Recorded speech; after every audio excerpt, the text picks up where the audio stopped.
ચાલો હું આજે તમારી સાથે એવી રેસિપી લઈને આવી છું। એ રેસિપી તમે એની સાથે કંઈ પણ શાક ના હોય તો પણ તમે એ શાક ભૂલી જશો અને શાક ખાવાનું પણ છોડી દેશો અને શાક બનાવવાનો કંટાળો આવતો હશે તો પણ તમે નહીં બનાવો। તો ચાલો બનાવીએ। તો આજે બનાવીશું આપણે ચટપટી ચટણી। એ ચટણી આપણે જે બનાવીશું ટામેટાં, ડુંગળી અને લસણ અને કેરીમાંથી। તો ચાલો બનાવીએ। તો એના માટે આપણે અહીંયા લસણ 2 ગાંઠિયા લઈ લેવાના છે અને અહીંયા 2 નંગ આપણે ડુંગળી લઈ લીધી છે અને અહીંયા આપણે 500 ગ્રામ ટામેટાં લઈ લીધા છે અને ટામેટાં તમારે એકદમ લાલ અને કડક એવા એકદમ સારી એવી ક્વોલિટીના લેવા। અહીંયા સાથે 3 મરચાં લઈ લીધા છે અને થોડો 1 પુદીનાની ડંડી છે, થોડા ધાણા લઈ લીધા છે। આ બધું ચાલો હું તમને આજે બતાવું। તો ટામેટાને આપણે 2 ભાગમાં એને કટ કરી દેવાના છે। ટામેટાં સરસ એના ઉપરથી જે આપણે એનું જે ડીટું હોય છે એ ડીટું એને કાપી લેવાનું હોય છે અને ટામેટાનો ભાગ જે ઉપરનો જે આ પોષણ હોય છે એને કાપી લેવાનો છે અને સરસ રીતે આપણે એને બંને સાઈડથી આપણે એને કટ કરી લેવાના છે। અને આ જે ચટણી આપણે જે બનાવીશું એ ચટણી તમે એની સાથે કોઈ પણ શાક બનાવશો તો પણ તમને એ શાક ફીકું લાગશે અને આ ચટણી ખાવામાં પણ બહુ એકદમ ચટપટી અને ટેસ્ટી બને છે। તો આ ચટણી તમે બનાવજો। તો આ રીતે આપણે ચટણીને અને ટામેટાને 2 ભાગ કરી લેવાના છે। તો બધા ટામેટાને આપણે આ રીતે કટ કરી લઈશું અને ટામેટાં સારા એવા સરસ તમારે એકદમ લાલ લેવા અને થોડા કાચા જેવા કડક જેવા લેવા। એટલે ટામેટાને સારા અને થોડા ખાટા મીઠા લેવાના। એટલે ચટણી જે આપણે બનાવતા હોઈએ એ ખાવામાં પણ એકદમ ટેસ્ટ લાગે। તો બધા ટામેટાને આપણે આ રીતે કટ કરી લીધા છે અને તમે જોઈ શકો છો। અને હવે જે આ ધાણા લીધેલા છે ધાણાને પણ આપણે ડંઠલથી અલગ કરી દીધા છે।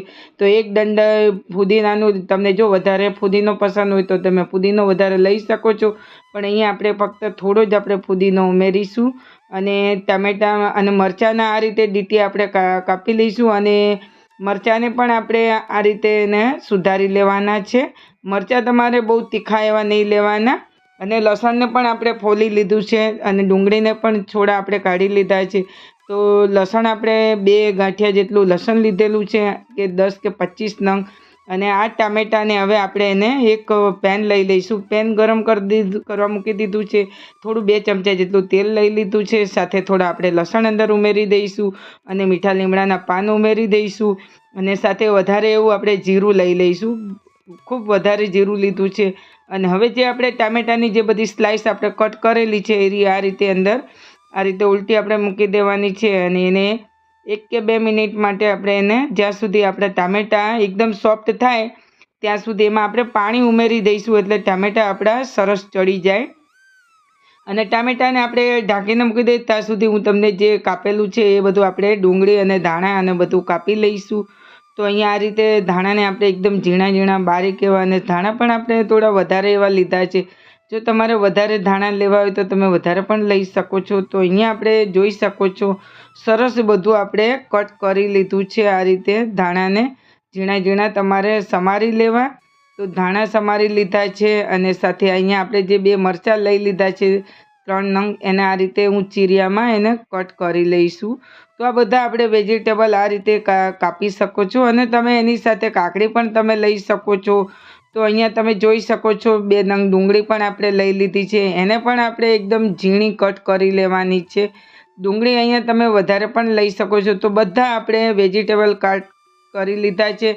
તો સાથે અહીંયા આપણે એક કેરી લઈ લીધી છે, કેરી રાજાપુરી કેરી લીધી છે અને એને પણ આપણે ઝીણા ટુકડા કરી દઈશું। તો તમે આ ચટણીમાં તમે કંઈ પણ તમે ઉમેરી શકો છો, તમારા મનપસંદ વેજીટેબલ તમે ઉમેરી શકો છો। તો અહીંયા કેરીને પણ આપણે ઝીણી સમારી લીધી છે અને હવે આપણે ખોલીને ટામેટાં આપણે ચેક કરી લઈશું। તો ટામેટાં તમે જોઈ શકો છો સરસ આપણી છાલ એકદમ જુદી થઈ આવે છે। આ રીતે ટામેટાની છાલ પણ સરસ નીકળી જાય છે। તો બધી જ છાલને આ રીતે આપણે અને એને એ રીતે પકાવી લેવા કે છાલ તમારી એકદમ એનાથી અલગ થઈ જાય એ રીતે એને પકાવી લેવાના છે। તો બધી છાલ આપણે આ રીતે કાઢી લીધી છે અને હવે એક આપણે કાંટો લઈશું અને કાંટાની મદદથી હું બધા ટામેટાને આ રીતે મેશ કરી લઈશ ને સાથે આપણે લસણ પણ સરસ એવા બફાઈ ગયા છે। તો લસણને પણ આપણે આ રીતે એને મેશ કરી લેવાના છે। તો તમે જોઈ શકો છો લસણ પણ સરસ આપણું મેશ થઈ જાય છે અને બધા ટામેટાં સરસ મેશ થઈ ગયા છે। તો હવે એને આપણે લઈ લઈશું એક બાઉલમાં તો ટામેટાની ચટણી પણ આપણે એક બાઉલમાં આ રીતે બધી ટ્રાન્સફર મેં કરી દીધી છે. જોઈ શકો છો તમે સરસ આપણી ટામેટાની ચટણી તૈયાર થઈ ગઈ છે આ રીતે. અને હવે એમાં આપણે ઉમેરી દઈશું જે બધા કાપેલા છે. તો એની અંદર હું કેરી ઉમેરી દઉં છું અને સાથે હવે આપણે ઉમેરી દઈશું લીલા મરચાં કટ કરેલા ઉમેરી દીધા છે. અને હવે આપણે ઉમેરી દઈશું ડુંગળી. જે બધી ડુંગળી આપણે 2 નંગ કાપેલી હતી એ ડુંગળી આપણે બધી ઉમેરી દીધી છે. અને હવે ઉમેરી દઈશું શેકેલું જીરું પાવડર અને સાથે સંચળ પાવડર લઈ લીધો છે 1 ચમચી. અને હવે લઈ લઈશું આપણે સાદું ધાણા પાવડર આપણે લઈ લઈશું અને સાથે મીઠું પણ ઉમેરી દીધું છે. સ્વાદ અનુસાર મીઠું તમારે લેવું. અને હવે આપણે અંદર ઉમેરી દઈશું ધાણા અને આ બધું આપણે ઉમેરી અને મિક્સ કરી દેવાનું છે. તો તમે જોઈ શકો છો તો બધું આપણે એમાં આ રીતે મિક્સ કરી દઈશું. તો હવે એમાં આપણે ઉમેરી દઈશું લાલ મરચું પાવડર અને થોડી ચાટ મસાલો આપણે. તો બધું આપણે સરસ એમાં ઉમેરી દીધું છે અને ચટણીને આપણે સરસ એવી મિક્સ કરી લઈશું. તો ચટણી પણ આપણી સરસ મિક્સ થઈ ગઈ છે તમે જોઈ શકો છો તો પણ ખાવામાં. અને હવે આપણે એને વધારે ટેસ્ટ આપવા માટે એમાં આપણે લીંબુ ઉમેરીશું. જે ખાટો મીઠો ટેસ્ટ આપવા માટે થોડું આપણે ખાંડ મેં દળેલી 1 ચમચી લઈ લીધી છે.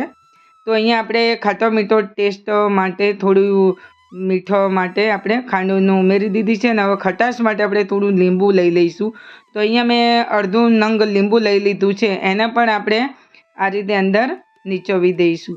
તો છે ને મિત્રો એકદમ ખાટી મીઠી ચટણી.